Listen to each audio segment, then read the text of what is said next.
If you want to be a part of the conversation before it happens here on YouTube, click that link in the description to join the free Courtside Financial Discord. What's going on, everyone? My name's Obi, and welcome back to the Courtside Financial Podcast, the podcast where we talk about business and technology. In today's episode, we're going to be talking about what's going on in China's automotive market, a collision between tradition, technology, and social status. So it's going to be a really interesting episode that hopefully blows your mind. If you're new to the channel, you already know what to do. Make sure you hit that subscribe button. We're trying to get to 10,000 subscribers before the year is over.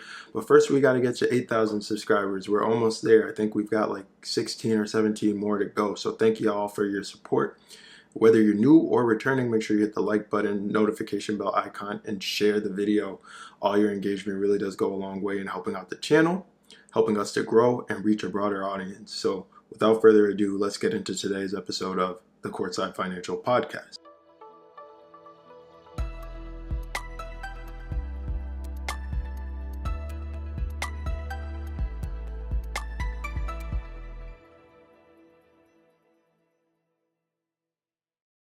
You know what's funny? In China, if you wanted to show off, especially in smaller cities or rural areas, the formula was pretty simple. Buy a Mercedes, BMW, or Audi, the Holy Trinity, BBA. That equaled game over. You win. Everyone knows you made it. But here's where it gets interesting. The playbook is starting to crack, and it's cracking in the most fascinating way. Picture this. You work hard in Beijing. You save up about 300,000 yuan. That's about 42,000 US dollars, and you buy yourself a NIO or a brand new Xiaomi SU7. You drive back to your hometown for the Chinese New Year. You expect to be the talk of the town, and instead your neighbor's Mercedes that costs 100,000 yuan less is getting all the attention. Now, as someone who follows NIO closely, and yes, I'm bullish on NIO, this situation is both hilarious and deeply telling about where the Chinese automotive market is heading. But let's break this down because there's some serious investment implications here. Let me share a story that brings this home.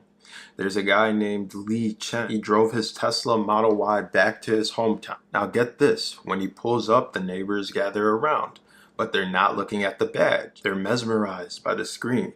And one person asked, "What is this? Why does it look like a computer?" And that right there, that's the perfect metaphor for what's happening in the Chinese automotive market right now. But here's where things get really interesting. We're not just seeing a shift from old to new. We're seeing a complex transformation that varies by region, generation, and economic development. Let me break this down into three key trends that I think every investor needs to understand. First, the north-south divide. And I'm not just talking about weather here, though that plays a part. In the South, particularly in more developed areas and tourist heavy areas, EVs are becoming the norm. We're seeing a 50-50 split between green plates and traditional vehicles.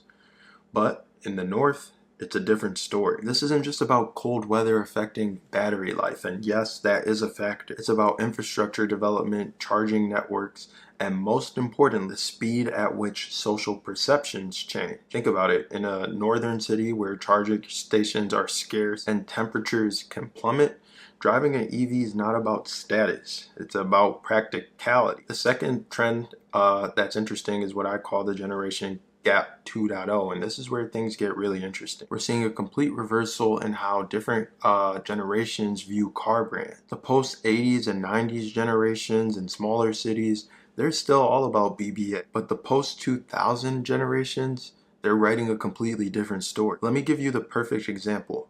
There's a guy named Hao Ling who drove a Xiaomi SU7 back to his hometown. His parking space, get this, it became a local internet celebrity check-in spot. Young people were literally coming to take photos with his car. Now think about what that means for brand building in the digital age. Now this brings us to the third major trend, what I call the status hack. Traditionally, it was simple, BBA at the top and everything else below. But now we're seeing a fascinating hierarchy emerge, especially in more developed third-tier cities. You've got families buying BBA as their first car, and this is key, but then they're buying brands like NIO or Xiaomi, local domestic brands, as their second car. So what does this all mean for investors? I think we're seeing three distinct opportunities here. First, there's the infrastructure play. The data shows that first tier and second tier cities have nearly 50% of all charging stations. That means that there's a massive opportunity here.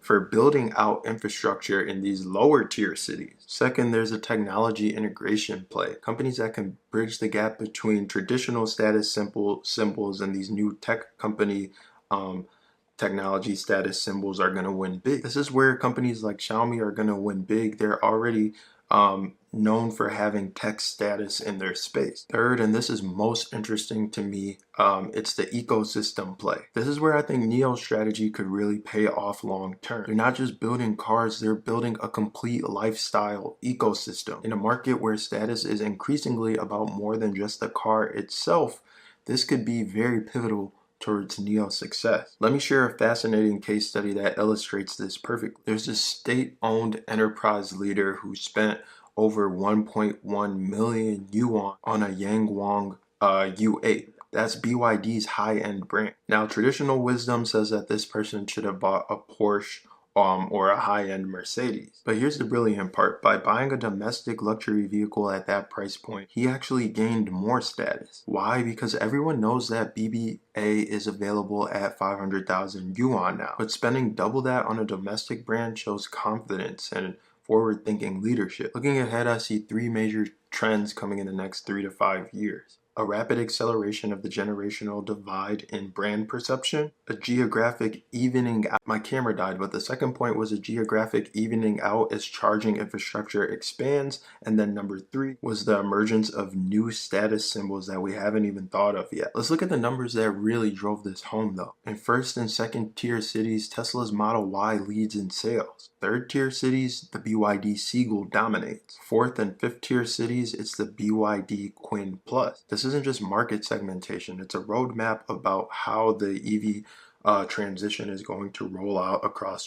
China. So for me as an investor, and this isn't an investment advice, I think the way that I think about it when playing this is that there are 3 key strategies to consider. Number 1 is having long-term positions in companies that understand technology and status dynamics. 2 is infrastructure plays in lower tier cities. And then 3 is investing in companies like NIO that understand ecosystem investments that capture the entire value chain, not just cars. So we're not just watching a shift in what people drive, we're watching a fundamental shift in how status is perceived and also displayed in one of the world's largest markets. The companies that understand this aren't just selling cars, they're selling the future. So before we wrap up, let me leave you with this. The next time you see a luxury car, ask yourself, is this selling transportation or is this selling a status symbol? Because in China's evolving market, the answer to that is becoming less and less clear. Anyways, that's all for this episode of the Courtside Financial Podcast. I hope you enjoyed this deep dive into China's